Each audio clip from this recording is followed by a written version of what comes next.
அனைவருக்கும் வணக்கம். சுதந்திரம் என்றால் என்ன? முழுமையான சுதந்திரத்தில் தான் ஒரு முழுமையான மகிழ்ச்சி அடங்கி இருக்கின்றது என்பது உண்மையா என்ற தலைப்பில் எனக்கு தெரிந்ததை நான் பேசுகின்றேன்.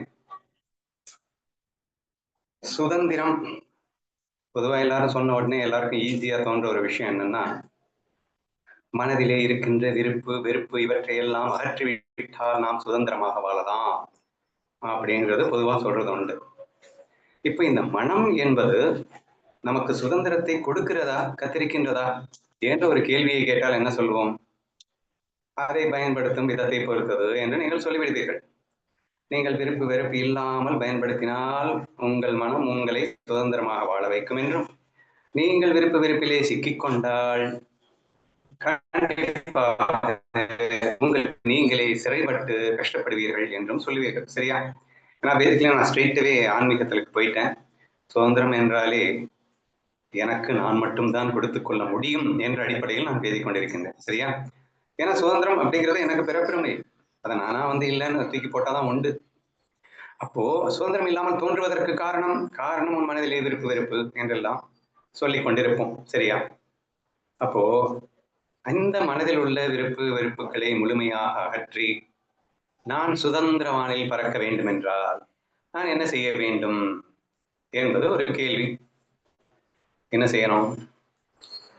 மனதில் உள்ள விருப்பு வெறுப்புகளை அகற்றினால்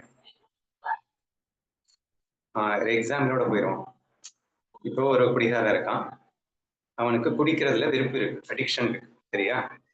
இப்போ அந்த விருப்பு வெறுப்பை அவன் அகற்றிவிட்டால் அவன் கண்டிப்பாக சுதந்திரமாக வாழ முடியும். அதுதானே? ஏன்னா அந்த அடிக்ஷன்ல இருக்கிறதுனால பாவம் மானத்தை இழக்கிறான், பணத்தை இழக்கிறான், எல்லாத்தையும் இழந்துட்டு ரொம்ப ஒரு சிறை கைதி போல கஷ்டப்பட்டுட்டு இருக்கான். சரியா?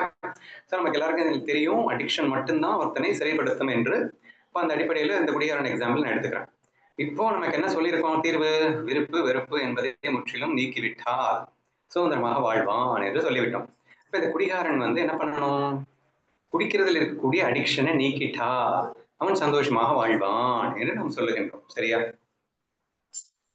இப்போ குடி ஒன்னே கதி என்றும் குடி மட்டுமே சுகம் என்றும் குடிக்கு முழுமையா அடிமைப்பட்டுக் கொண்டிருக்கின்றவனிடம் இப்போ நீங்க என்ன சொல்ல போறீங்கன்றதுதான் கேள்வி. டேய், உனக்கு சுதந்திரம் வேண்டுமா?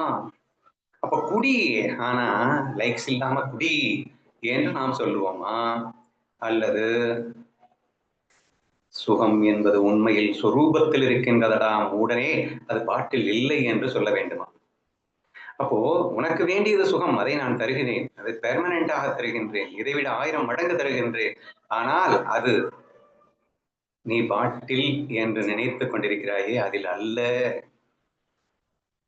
இன்ஃபேக்ட் ஒரு துக்கத்தை சுகம் என்று நினைத்து ஏமாந்து கொண்டிருக்கின்றாயடா.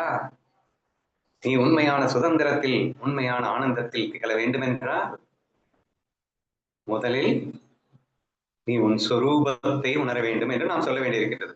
அவனுக்கு ஒண்ணும் புரியாது. என்னது என்னமோ சுரூபம் என்னென்னமோ பேசிட்டு இருக்கு, பாட்டில்னா எனக்கு நல்லா புரியுதுப்பா, எடுத்து அடிச்சமா கப்புன்னு போதை ஏறுதா சுகம் வருதுன்னு, என்னமோ சொரூபம்ன்றே சுகம்ன்றே அப்படின்னா என்ன என்று அவன் கேள்வி கேட்கக்கூடும். இப்ப நம்ம என்ன சொல்லணும் அப்படின்னா, இந்த போதை இல்லாமல் இருக்கும் போது நீ துன்பப்படுகிறாயா? போதை இல்லைன்னா அவங்க துன்பமும் படுவாங்க. நம்ம வேற மாதிரி தான் சொல்லணும். டேய், நான் குடிக்காம தானடா இருக்கேன்.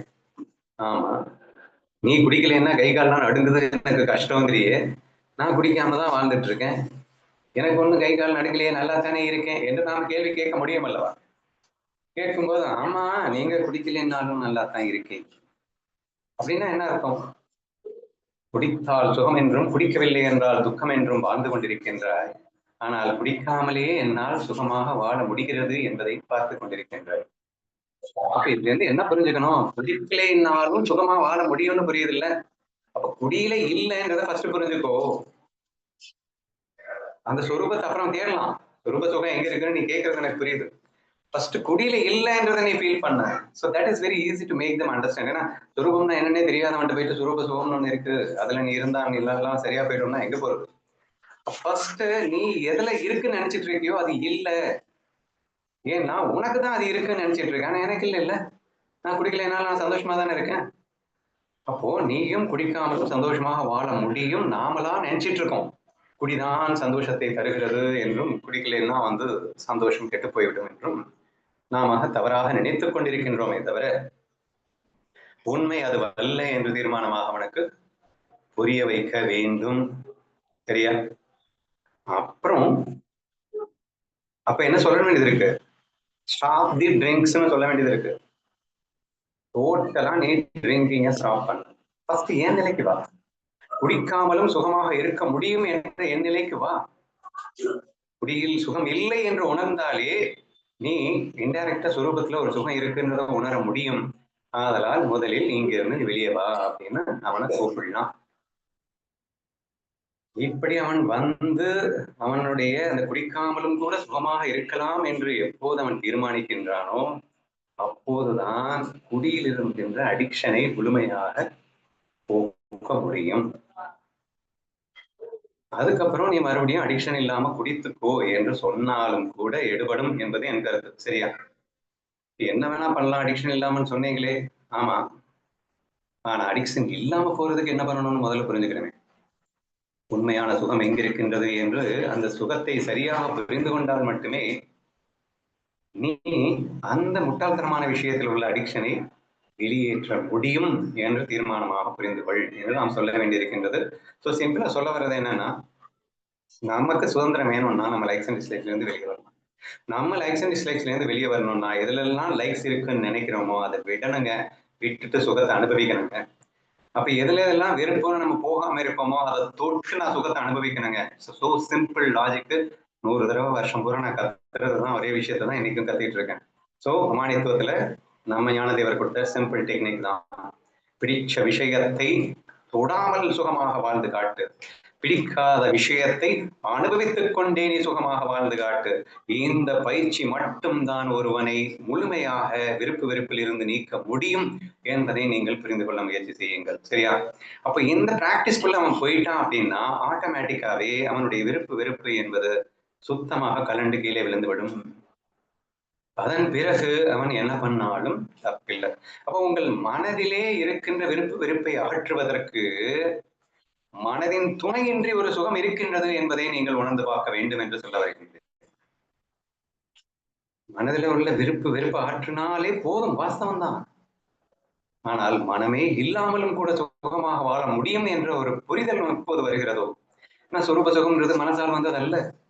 ஆழ்ந்த உறக்கத்தில் நீங்கள் மகிழ்ச்சியாக இருக்கின்றீர்கள், ஆனால் அங்கே மனம் இல்லை, உடல் இல்லை, எதுவும் இல்லாத நிலையிலும் ஆனந்தமாக வாழ முடியும் என்ற அந்த ஒரு புரிதல் ஏற்படும் போது மட்டும்தான் இந்த விஷயத்திலே சுகம் இருக்குங்கிறத உங்களால நிராகரிக்கவே முடியும்.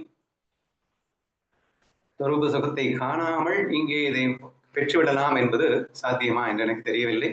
சோ அப்போ சுதந்திரம் வேண்டும்னா என்ன செய்யணும்? வெறுப்பு தூக்கணும். வெறுப்பு தூக்கணும்னா என்ன செய்யணும்?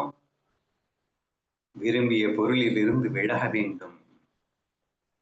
எப்போது விரும்பிய பொருளிலிருந்து மனதை விலக்குகின்றாயோ அப்போதுதான் மனதை தாண்டி உள்ள அந்த சுகத்தை அனுபவிக்க முடியும். இப்ப விரும்பிய பொருளை மனசை வச்சுக்கிட்டு அனுபவிச்சேன்னா அது மனசு கொடுக்குற சுகம், அது சொரூப சுகம் கிடையாது, விஷய சுகமா மாறிடும். அப்ப விரும்பிய பொருளை விட்டு விலகிய பிறகும் உனக்கு ஒரு சுகம் தர முடியும் என்றால் அது ஆத்மாவில் இருந்துதான் வர முடியும் என்பதை உன்னால் உணர முடியும் அப்படிங்கிறதுக்காக இந்த டிப்ஸ் நீங்க எடுத்துக்கணும் அப்படின்னு கேட்டுக்கிறேன். ஸோ தேர்ஃபோர் ஒரு முழுமையான சுதந்திரத்தை நீ விரும்பினால் முதலில் வெறுப்பை நீக்கத்தான் வேண்டும். வெறுப்பை நீ நீக்க வேண்டும் என்றால் விரும்பிய பொருளை அனுபவிக்காமல் வெறுத்த பொருளை அனுபவிக்கும் முயற்சியை செய்து நாம் விடுபடலாம் அப்படிங்கிறது ஒரு ஃபர்ஸ்ட் எக்ஸாம்பிளா சொல்லி முழுமையான சுதந்திரத்தை நீ பெற முடியும் என்று நிரூபித்திருக்கின்றேன். இன்னொரு ஒரே ஒரு எக்ஸாம்பிள் மட்டும் சொல்லிடுறேன். வழக்கமா சொல்றதுதான், ஒரு நடிகர் குடிகார வேஷத்திலே போட்டு வாழ வேண்டிய சிச்சுவேஷன். இப்போ நடிகன் குடிகார வேஷத்துல நடிச்சிட்டு இருக்கான். நடிச்சிட்டு இருக்கும்போது அந்த குடி மோகத்துல நடிகன் தன்னை மறந்து விட்டான். அப்படிலாம் பேசிட்டு இருக்கோம்ல, அப்படியே வச்சுக்கோங்க. சரியா? இப்போ உண்மையில் அவன் நடிகன் என்ற அடிப்படையில் பார்த்தீர்கள் என்றால் அவன் சுதந்திரவாதி தான். ஆனால் அந்த குடியிலே அடிமைப்பட்டு அந்த கதாபாத்திரத்திற்கு ஏற்ற அந்த ஸ்கிரிப்டுக்கு ஏற்ற மாதிரி இவன் அடிமை போல் வாழ வேண்டிய நிலைமை ஏற்பட்டது எதனால் என்றால் தன் சுரூபத்தை மறந்ததால் என்று புரிந்து கொள்வீர்கள். சரி, இப்போ சுரூபத்தை மறந்து கேரக்டர்ல அடிக்ட் ஆகிட்டு இருக்கிற என்ன திருத்துறதுக்கு என்னப்பா வழி? நான்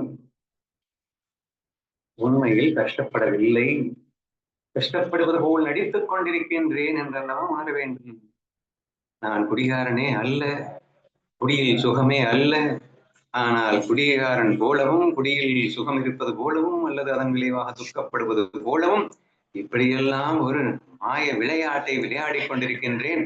இவைகள் எல்லாம் உண்மை அல்ல என்ற ஒரு முழுமையான தீர்மானத்திற்கு அவன் வர வேண்டும். ஏன்னா இட்ஸ் வெரி ஈஸி. எது ஈஸி அப்படின்னு கேட்டீங்கன்னா, அவனுக்கு வந்து அந்த ஆக்டிங்ல ஒட்டிக்கிட்டு அவன் நடிச்சுட்டு இருக்கான். அதையே வந்து உண்மை நம்பிட்டு இருக்கான். அது உண்மை இல்லை என்பது ப்ரூஃப் பண்றது வந்து ரொம்ப எளிது. நீ எதையும் உண்மை என்று நினைத்துக் கொண்டிருக்கிறேன். நான் தான் பிச்சைக்காரன், நான் பிச்சைக்காரன் என்ன வேணா நினைச்சா நடக்கும் அப்படின்னு நினைக்கிறேன். நினைக்கிறது எதுவுமே நடக்கல. நீ வந்து இன்னொருவரின் கட்டுப்பாட்டில் இருக்கின்றாய் அப்படின்றப்போ அப்ப அது யாரு என்று அந்த இருக்கின்ற அனுபவத்தை வைத்தே நாம் தேடி தேடி நான் யார், நான் உடல் அல்ல, மனம் அல்ல, புத்தி அல்ல என்று நாம் புரிந்து கொண்டதுன்னா பிச்சைக்கார வேஷத்தில் இருக்கின்ற மனம் அல்ல, பிச்சைக்கார வேஷம் போட்டுள்ள உடல் அல்ல. ஆனா அந்த உடலும் மனமும் உண்மையில் அடிகனுக்கு மட்டுமே சொந்தக்காரன். அப்போ சொரூபமே தான் இங்கே பிச்சை எடுப்பது போல் இருந்து கொண்டிருக்கின்றது என்ற மகத்தான உண்மை புலப்படாமல் சுதந்திரமான வாழ்க்கை என்பது, முழுமையான சுதந்திரமான வாழ்க்கை என்பது கண்டிப்பாக கிடைக்குமா என்று யோசித்து பாருங்கள். ஸோ அல்டிமேட்லி சுதந்திரம் வேண்டும் என்றால் எல்லாருக்கும் தெரிஞ்ச விஷயம் விருப்பு வெறுப்பு களையணும் என்பது. ஆனால் அந்த விருப்பு வெறுப்பை களைய வேண்டும் என்றால் விருப்பு வெறுப்பிலே கிடைக்கின்ற சுகத்தை விட, அல்லது இன்ஃபேக்ட் விருப்பு வெறுப்பிலேயே உன்னுடைய சொரூப சுகம் தான் ரிஃப்ளெக்ட் ஆகுதுன்னு புரியணும்னு கூட வந்து வேதங்கள் சொல்லிட்டு இருக்கு. சரி, புரியலைனாலும் பரவாயில்ல. விருப்பு வெறுப்பை கடந்த நிலையில் மிகப்பெரிய ஆனந்தம் ஒன்று இருக்கின்றது என்ற ஒரு ஃபீலிங்க நீங்க அனுபவிக்க ட்ரை பண்ணாம, அதை ட்ரை பண்ணணும்னு என்ன செய்யணும்? இதை விடணும். டிகிரி சொன்னோம், சிஎம் போஸ்ட் விட்டாதான்டா பிஎம் போஸ்ட் கிடைக்கும்ன்ற மாதிரி. இதை விட்டுட்டு நீ அதுக்கு ட்ரை பண்ணி அதுல ஒரு சுகத்தை துவைக்கும் போது மட்டும்தான் இந்த விருப்பு வெறுப்பிலிருந்து முழுமையாக அகழ முடியும்.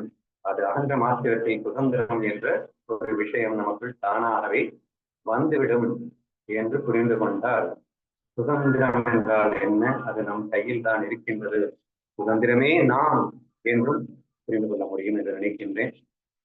நினைக்கிறேன் நீங்க தான் சொல்லணும்.